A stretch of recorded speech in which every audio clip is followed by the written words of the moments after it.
this is yet another stupid, costly experiment by a Prime Minister and a government who have no clue what they're doing. Lots of farmers sold their farms off because of the inheritance tax. I don't get how he doesn't understand the importance of farmers, how important they are to this country. And if Starmer has his way, it's not, because they're all going to go out of business. Hello and welcome to the Daily Expresso. I'm JJ Anisiobi and I'm thrilled to be reunited with my old mucker, Carole Malone. Hello, darling. I'm glad you're thrilled. It's good that somebody is. Look, I didn't spill myself this week. You haven't messed yourself. No stains. No, that's No very stains. good. Is that the same shirt you had on there? No, it's a different shirt. Are you sure? Carole. 100%. I've got more than one white shirt, Have Carole. you? Okay. Yeah. It's a bit creased, I have to say. Should we just get started there? Yeah, let's get started. Are you going to do a big drone on an intro or not? No, I'm not. Okay. But I am doing a countdown. Make it quick All then. right. Okay. Starmer. Right. 13 unlucky for some. Yes. Here's his 13 U-turns. Yes. Number 1, grooming gangs inquiry. At number 2, how the government measures debt. At number 3, trans rights. Number 4, 2 child benefit cap. Number 5, waspy women compensation. At number 6, winter fuel payment cuts. Number 7, benefit cuts. At number 8, national insurance. At number 9, income tax thresholds. At number 10, workers' rights. Number 11, inheritance tax on farmers. Number 12, business rates for pubs. And now, new in at number 13, digital IDs. So you did drone on, actually. You did exactly what I thought you were going to do. Yeah, but you're right. 13th U-turn. It's a and no one wanted these digital ID cards, Correct. and we were told that they were going to be great for controlling immigration, illegal immigration. Now we're being told that if he introduces them, they're not going to be compulsory. So an illegal immigrant is not going to have one, is he? She, either or. This is yet another stupid, costly experiment by a Prime Minister and a government who have no clue what they're doing. And this is just, I know this sounds a weird thing to say, but I just don't think ID cards are very English or very British. Oh, really? Yes, because they literally, what it says is essentially that you don't trust your own people. It changes the relationship you have with the state. It means that you are kind of the property of the state. In England, in Britain, you're born free. When you have to have an ID card, you become a number. Just like you would have a car number.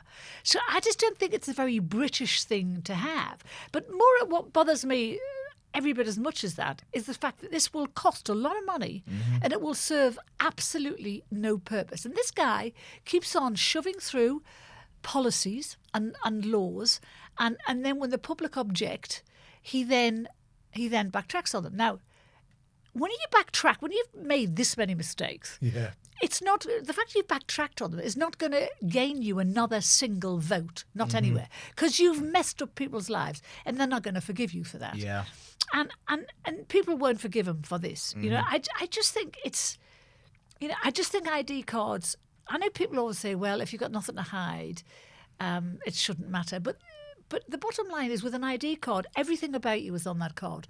And I don't trust this government and this Prime Minister to have respect for that information and to use it properly. I think it would be abused. We're heading towards an authoritarian state right now. And I think this would have been another step down that line. The thing is, with ID cards for me, I just think, let's say I was a shady business owner. I own a restaurant. If I wanted to hire illegal immigrants, I'd hire them and just pay them cash in hand. Of course you would. Do you know what I mean? The ID card's going to make no difference to that. No. And it's certainly not going to stop the boats. No. Even if people had ID cards and we gave them the ID cards before they come to the country, they'll just get on the dinghy when they get on the beach. Of course. No ID. So we will be spending billions, no doubt, with introducing these. And what purpose are they going to serve, apart from making us the property of the state, apart from us having to hand over to the state everything about ourselves? And I just think people, I don't want to carry one. And what would happen to me and this is going to be interesting, what's going to happen to me if I haven't got one? Yeah. If they're not compulsory. If I've got a credit card, it's every bit as useful to a copper who stops me for something, or if I have a pass card to get into this building. Yeah. It's every bit as useful as an ID card is going to be. So why are we going to waste billions of pounds that we don't have to spare? The only thing I could perhaps say in its favour, and I'm not in favour of them, but if I was, I've got a hospital appointment tomorrow. Right. My NHS number is on an app. They now send me alerts via the app. If I could have all of that in one thing, so it's my driving license, it's my ID, it's my passport, that's all in one ID card, that might be beneficial. You've just said it. That's everything about you on one ID card. Why do you want that? Because it's all on my phone already. Yeah, my passport's on my phone, my that's driving license enough. on my phone. That's enough. My NHS You've got on your there. phone. They haven't got your phone. You've got your phone. If they've got your ID card, they've got all your info and they've got access to it and they will abuse it. Look at the way they treat people and look at how they are over things like free speech. Look at how they don't want people to be free in this country. They want people to be under the cosh. And I just think this is another tool to put us under the cosh. When you say it's not ID cards are not very British, it makes me think about the fact that in China, the government is all over everyone. And if you do something bad in public, the Chinese government can go into your bank account and penalise you. Yes. It seems crazy, but that is perhaps the way that this government is going. Well, they're very close to China, as we know. But yeah, I just in the original argument about illegal immigration, Germany has ID cards and they have a bigger problem with illegal immigration than we do. Yeah. So, it makes you wonder what motivates this government to make its decisions. What does the left hand talk to the right hand? What research do they do? Who do they talk to before they come to these crazy decisions? But the thing about their crazy decisions is that they cost us money every time. And that's, I can't. How long have they got left in power? How long have they got? At least another 3 years. No, it's not. Is it really? Oh, God. 3.5, I think, before they've got to announce No, it's only 4.5 a full term, isn't it? They've had that. They've had a year and a half already. So I suppose it's technically can't be another 3.5. My well, God. At PMQs today, Right. Kemi Badenoch said that she welcomes Starmer's U-turn, but she did then, as I listed out all of his U-turns, she listed them out, and as she said, trans rights, everyone went U-turn. Farmers' taxes, U-turn. It was fantastic to watch him getting obliterated. And it was only the Tories, but actually I feel like Reform probably were in there as well. I'm sure. All U-turn. 5 of them. Yeah. No, but she's kind of doing good at the moment. I don't know whether it's going to be enough to bring the Tories back, but it's enough to actually make the party look half decent again. It's taken her a long time to get warmed up, but especially when she's personally attacking Starmer, it's very good. It's theatre because she has got him. She gets him every time. But I think it's water off a duck's to him. He just takes it when he's in PMQs and then walks out and then carries on making terrible decisions. You're right, because she also demanded he apologise to the farmers about the inheritance tax raid, and he didn't. No. And ultimately, lots of farmers sold their farms off because of the inheritance tax, and then Starmer's U-turned, and now those farmers have now not got any more farmland. And one killed himself, arguably 2 killed themselves over what this government has done. Yeah. And I don't get how he doesn't understand the importance of farmers, how important they are to this country, the food production in this country. I don't want to be dependent on abroad, everywhere else. Yeah. Yes, I don't want to be dependent on that. Yeah. I want to eat. Every time I drive past a field now, if there's a cow in it or a sheep in it, and I think, how much longer am I going to be seeing that? How much longer is that going to be a feature of the UK? Yeah. And if Starmer has his way, it's not, because they're all going to go out of business. When you go past a field and you see a cow, does it feel like you're looking in the mirror sometimes? No, it does not. And I hope you get slated for that. I'm sure all the people watching this won't have that. They just won't have it. Let's move on. You just called me a cow publicly. Let's move on let's. to Maccabi FC and the West Midlands Chief of Police. What's going on? So today, at some point today, it may have happened already as we're speaking, there's going to be a report delivered by the Chief Inspector of Constabulary, a guy called Sir Andy Cook. And he is expected to be highly critical of the West Midlands Force and of its Chief Constable, a guy called Craig Guilford. Now, you'll remember that Guilford and the force, they lied over the threat of Israeli fans. They actually made up intelligence and said that the Maccabi fans were uniquely violent and were very likely to attack Muslims. They said they had got that intelligence from the Dutch police, which the Dutch police have absolutely denied. They have said they did not get that from them at all. So basically, this bloke should have resigned by now. In fact, no, he shouldn't have resigned. He shouldn't have had the luxury of resigning. He should have been fired. But the problem is, our Home Secretary, Shabana Mahmood, doesn't have the right to fire a chief constable.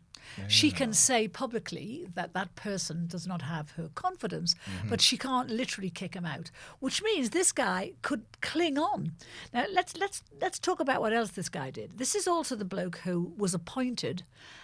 When he was appointed, the people on the panel that appointed him were a group of Muslims. The SAG organisation, which is the Safety Advisory Group, which is the organisation that advised the banning of the Maccabi fans.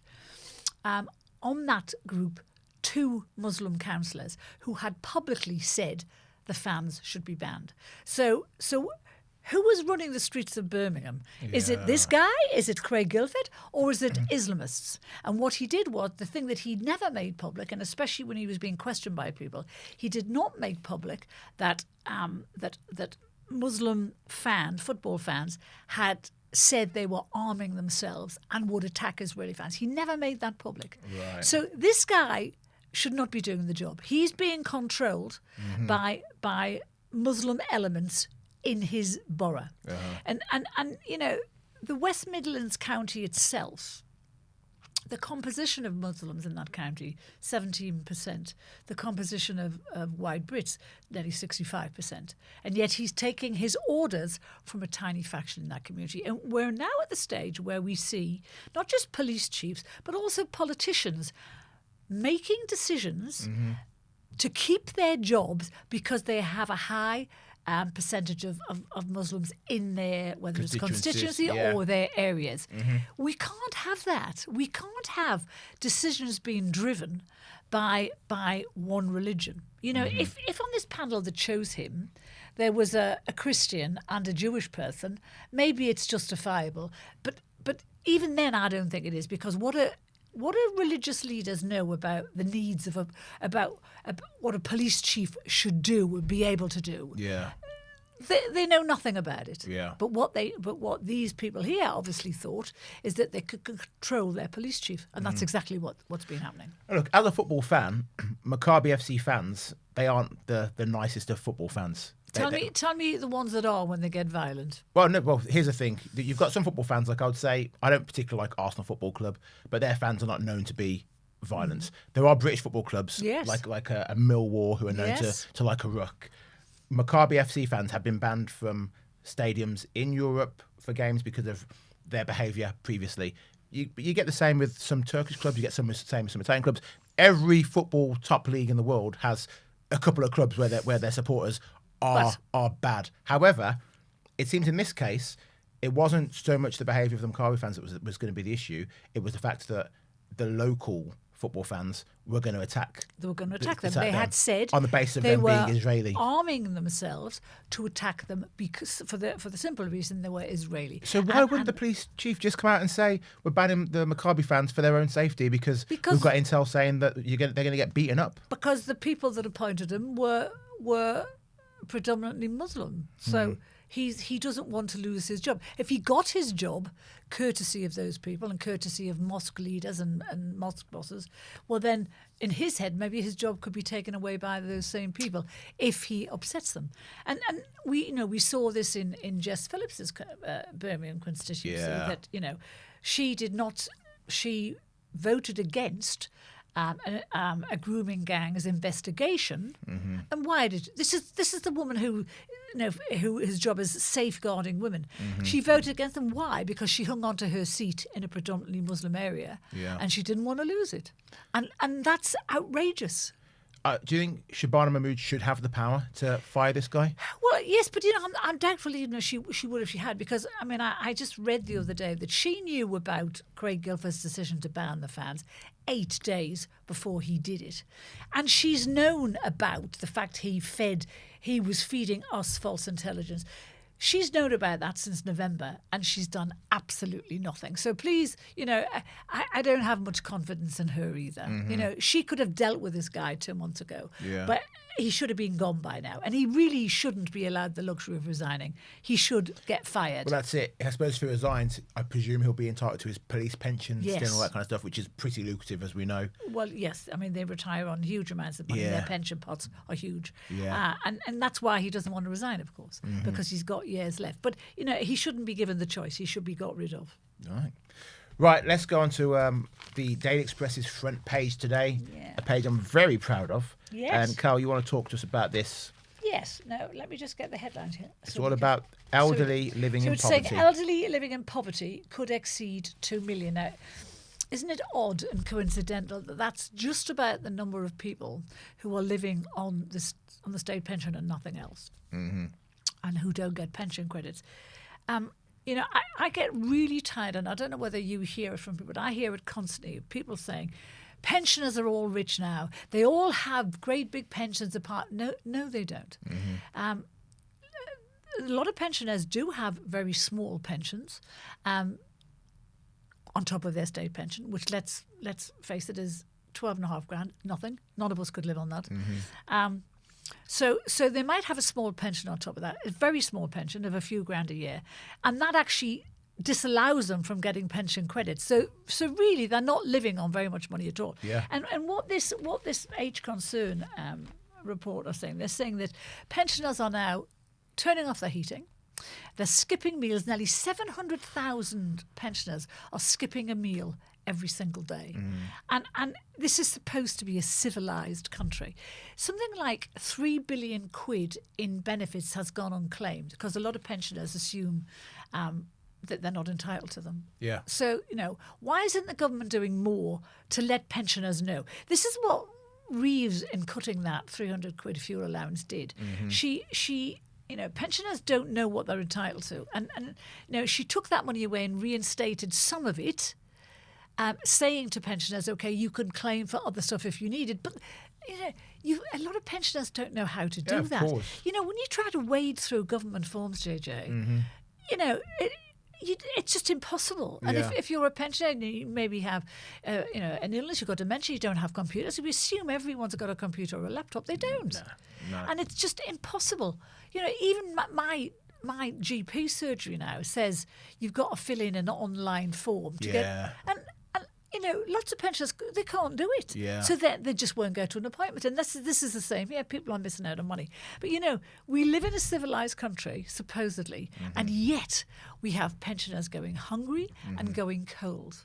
So, it makes me so angry when I hear people saying, pensioners are the best looked after and let's ban the triple lock because they don't need it. Oh, yes, they do. Yeah. Because when you have food inflation going up by 14-15%, they have to pay it on 12.5 grand a year as we pay it on our salaries. Yeah. So it hits them harder. It's just, and fuel bills going up every week. There's old stupid Miliband saying he was going to reduce our energy bills by 300 quid a year.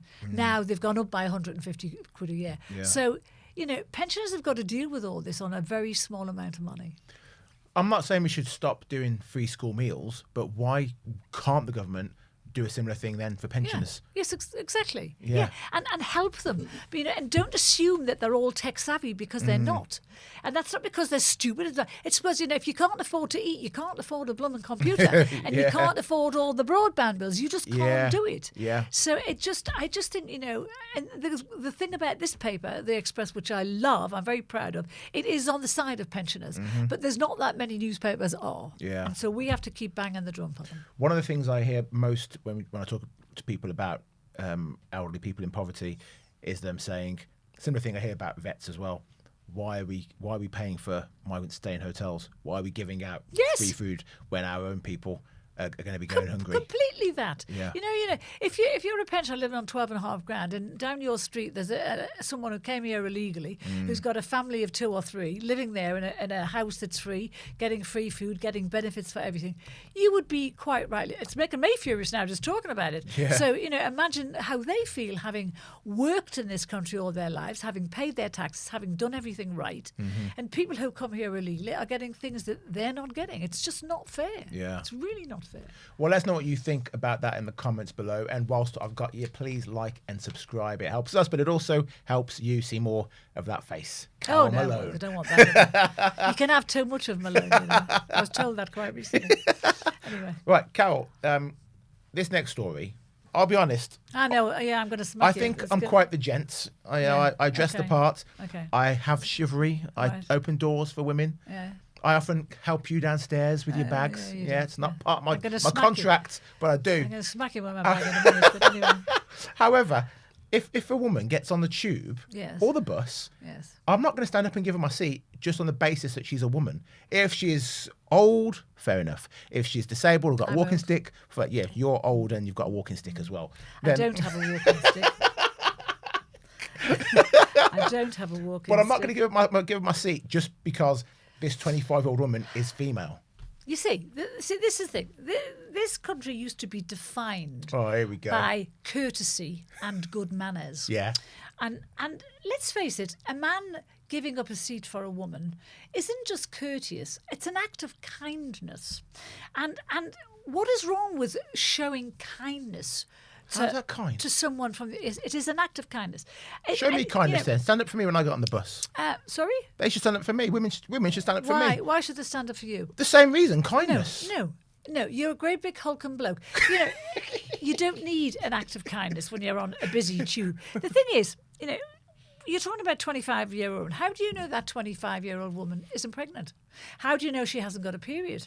How do you know an older woman, how do you know she's not suffering the symptoms of HRT? You know, if you're pregnant, and there's a badge now you can wear that says baby on board. Yes. But this story came about because of a girl from, who was it? Made in Chelsea, Yeah, Tabitha Made in Chelsea. Willett. Yeah, she is pregnant and she had the badge on and Yeah. no one would give her the seat. Fair. Now, when you're pregnant, you won't know this, obviously, but, you know, from the very early stages, right from the beginning, women feel exhausted. They feel anxious. They get dizzy. They feel fainty. All of these things. I feel those things when I hear Much them coming more on the show with importantly, you. when they're bigger, you know, you're terrified of your bump getting knocked on Yeah. the tube, your little bower getting knocked. So, you know, the fact that men don't stand up for those women, seriously, to me, they're savages. I agree with you They're on that. savages. For a pregnant woman, absolutely, So they should be standing up. for me, pregnant women, elderly people with an obvious disability. I do think it should be all women, but even if men gave up their seats for those people, it's nearly enough. It's not really, but it's nearly enough. But they don't, and they sit there and they have their heads buried in their phones. They're pretending they can't see the woman that's standing over them with a great big bun. They pretend they can't see that, and they can. I agree with you on that. This country, manners, courtesy, gone down the toilet. I agree. They used to be taught in schools, they're not anymore. You know, and I hear some women saying, you know, I don't need a man to give me his seat or open the door. You know, you can still be a feminist and accept an act of kindness from a bloke. Yeah. Well, you know, feminists don't hate men, but, you know, Some of them do. and it's not even a sign of. It's not even about being equal, and it's just being kind and considerate. I've been on the tube before, standing, and I've seen a pregnant woman get on, and I've seen that exact thing you're describing. Yes. Guys sat there Yeah. on their phones, not noticing. And I've said, "Oi, she needs to sit down. She's pregnant," Yeah. and it's caused a ruckus. And then I get attitude from the guy, but eventually they do stand up and give the seat. But that embarrasses the woman then. But until people start taking the people who won't get up on, until we start saying get up, Yeah. nothing will change. Yeah, I also don't like. I have this happen to me all the time on the tube. The door's open, people trying to get on before I've got enough, and I'll be like, "Stop! Just wait." And then walk off the And thing. the other thing that gets me on the tube is when everyone's trying to get on, and it's clearly full, and I stand, I go, "It's full. Yeah. You can't get on." Because they can say it's full, but they think, let me just squish 12 people. And they've got their backpack on still. And it wouldn't matter if the tubes were every half hour. I get it, but they're every 2 minutes. Yeah. So they're going to have to wait 2 minutes, and they can't. They Yeah. would rather squeeze on with their backpacks. Yeah. I go mad about that as well. Yeah. That's why I try not to use the tube too often, because it really stresses me out. I have more fights with people on the tube than I do anywhere else. Well, you know what we should do, Malone? What? We should go on the tube. We'll take the cameras and we'll go on public transport and we'll observe for ourselves. When people we should do. people aren't being chivalrous and they're not Yeah. following the rules, we're like, "Oi, Yeah, get up." Get up. Yeah. And you might have to fight them, obviously. Fine by because- me. Yeah, that's good, because you are. I wouldn't. I mean, I'm always trying to get. My husband always says to me, "Stop it," because you'll get a smack one day. But actually, you know, it's kind of worth it to get a smack. I think. Yeah. If you just embarrass them. Yeah. It's just kind of worth it. Right. Carole, thank you so much. My pleasure. A pleasure as always. That is everything we've got time for today. The caffeine has officially worn off. Huge thanks to Carole Malone for joining us. And thank you for watching another episode of the Daily Expresso. Don't forget, you can find us on YouTube, Spotify, and Apple Podcasts. Bye-bye for now.